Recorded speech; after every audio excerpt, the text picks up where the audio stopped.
will change. And so the reason I'm telling you that is because in recent years, I've been going through something personally.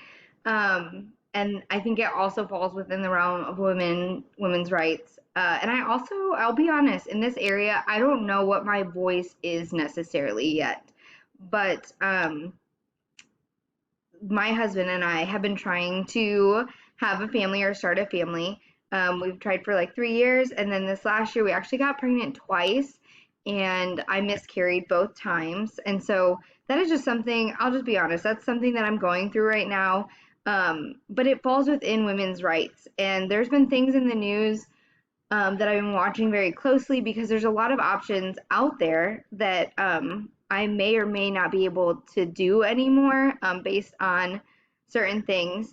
And so I just wanted to be real with you guys and tell you that that's also part of my story. And that is something before I tried to start a family, never even thought about and wouldn't have really written about it. It wouldn't have been a part of my story. It wouldn't have been a part of my background or any of my thinking, I guess.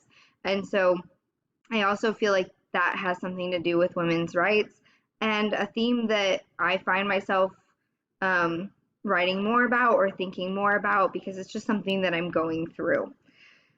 You guys definitely don't have to be that honest in your videos, but I just want you guys to know that it's always a safe place to talk about those things. And especially in our writing, there's a lot of topics that you can choose to bring up um, or not. I mean, if you don't feel comfortable, but I just wanted to share that with you guys. So don't think you have to completely bare your souls in this video, but I wanted to be as real with you as hopefully you guys are with me.